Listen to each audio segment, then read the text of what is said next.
బులెటిన్లో బ్రేకింగ్ చూస్తున్నాం. హైదరాబాద్ మహానగరంలో కొత్త తరహా మోసం వెలుగులోకి వచ్చింది. ఈ మధ్య కాలంలో చాలా మంది అబ్బాయిలు అమ్మాయిల వలలో పడి తమ మొబైళ్లలో డేటింగ్ యాప్లను ఇన్స్టాల్ చేసుకుంటున్నారు. దీనిని ఆసరాగా చేసుకుని కొందరు పబ్ యాజమాన్యాలు అమ్మాయిలతో కొత్త తరహా మోసానికి పాల్పడుతున్నారు. వీటి బారిన పడి కొంతమంది భారీగా డబ్బులు పోగొట్టుకుంటున్నారు. కస్టమర్లను మోసం చేస్తున్న పబ్లపై పోలీసులు దృష్టి సారించారు. ఇటీవల వెలుగులోకి వచ్చిన మోష్ పబ్ కేసును పోలీసులు సీరియస్ గా తీసుకున్నారు.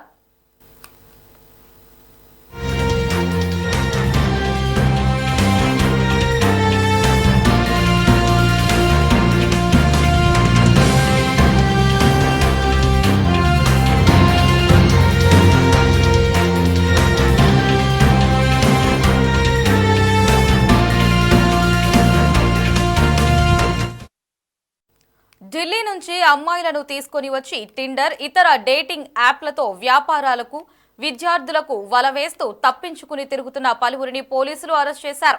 డబ్బున్న వాళ్లను పబ్కి వచ్చేలా చేసి ఖరీదైన మందు తాగిపించి లక్షల రూపాయలు కొల్లగొడుతున్నారు. మోష్ పబ్లో అక్రమాలు మోసాలు ఒక్కొక్కటిగా బయటపడుతున్నాయి. పబ్ యాజమాన్యంతో చేతులు కలిపిన ఓ యువతి ఒకే రోజు 3 వ్యాపారవేత్తల్ని చీట్ చేసింది. వ్యాపారవేత్తలని ట్రాప్ చేసి మోష్ పబ్కు తీసుకొచ్చిన యువతి వారిని మోసగించింది. మోష్ పబ్ మేనేజర్ యాజమాన్యతో కుమ్మక్కై డబ్బులను వసూలు చేసింది. లిక్కర్ తాగినట్లు నటించి ఏకంగా వేల రూపాయల బిల్లులు కట్టించింది. ఒకే రోజు 3 వ్యాపారవేత్తలను మోసగించిన ఆ యువతి వారి నుంచి 1,50,000 రూపాయలను కాజేసింది.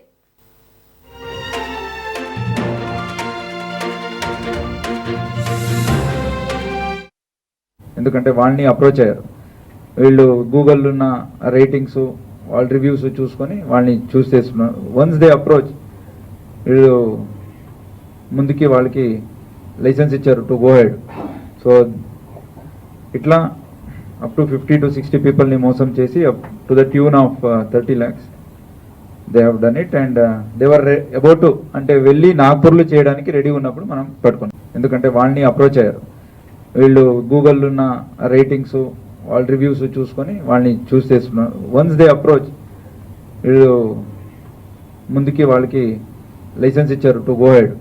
సో ఇట్లా అప్ టు 50 to 60 పీపుల్ని మోసం చేసి up to the tune of 30 lakhs they have done it. And they were about to అంటే వెళ్ళి నాగ్పూర్లో